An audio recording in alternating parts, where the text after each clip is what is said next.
பெங்களூர்ல 2 நாளா கிளைமேட் ரொம்பவே சூப்பரா இருக்குங்க. வெயிலும் கிடையாது, மழையும் கிடையாது. அந்த மேகமூட்டமா ரொம்ப அமைதியா இருக்கும் பார்த்தீங்களா? அந்த மாரி இருக்கு. ரொம்ப நாளாவே ஹொசா ரோட்ல இருக்க ஐயப்பன் கோயில் போணும்னு பிளான் பண்ணிக்கிட்டே தான் இருந்தோங்க. இன்னைக்கு மழை இல்லாதங்காட்டி ஹஸ்பண்ட் ஆஃபீஸ்லேருந்து வந்ததுமே அங்க தான் போயிருந்தோம். கோயில் பார்க்கறக்கு குட்டியா இருந்தாலுமே அவ்ளோ நல்லா இருந்துச்சு. திருப்தியா சாமி கும்பிட்டு வெளிய வந்தோம். மழை பிடிக்க ஆரம்பிச்சுருச்சு. இங்கேருந்து நம்ம வீட்டுக்கு கண்டிப்பா ஒரு 15 கிலோமீட்டர் வருங்க. போகும்போதே நல்ல மழையில நனைஞ்சிரும்னு சொல்லிட்டு டீ, காஃபி ஏதாவது குடிச்சிட்டு மெதுவா போலாம் மழை நின்னதுக்கப்புறம்னு சொல்லி தான் வெயிட் பண்ணிட்டு இருந்தோம். மெயின் ரோட்லயே ஒரு ஹோட்டல் இருந்துச்சுங்க. ஸோ யஷ்வந்த்குடிக்கு 2 இட்லி வாங்கி குடுத்துட்டோம் அப்படின்னா, போகும்போது தூங்கிட்டாலும் பிரச்சனையே இருக்காதுன்னு சொல்லி தான் பிளான் பண்ணியிருந்தேன். ஹஸ்பண்ட் எல்லாருமே சாட் சாப்பிட்றாங்க, நல்லாயிருக்கும் போல நீயும் ட்ரை பண்ணுன்னு சொல்லி பேல் பூரி தான் வாங்கியிருந்தாங்க. அது கூட ஒரு மசால் குடுத்துருந்தாங்க. அது அந்த அளவுக்கு நல்லா இல்லங்க. பட் இந்த கிளைமேட்க்கு பேல் பூரி ரொம்ப சூப்பரா இருந்துச்சு. நான் யஷ்வந்த்குட்டிக்கு இட்லி தான் பிளான் பண்ணியிருந்தேன். பட் ஹஸ்பண்ட் சோலா பூரி வாங்கிட்டு வந்திருந்தாங்க. எதுக்கு சோலா பூரின்னு கேட்டா, அவனுக்கு அதுதான் பிடிக்கும் அப்படின்னாங்க.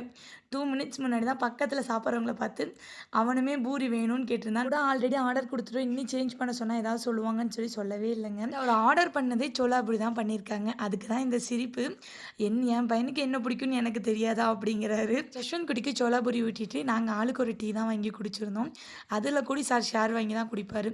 இங்க வந்ததுலேருந்து டீக்கு நல்லாவே அடிக்ட் ஆயிட்டாரு. எப்ப நாங்க குடிச்சாலும் அவரும் வாங்கி தான் குடிக்கிறது.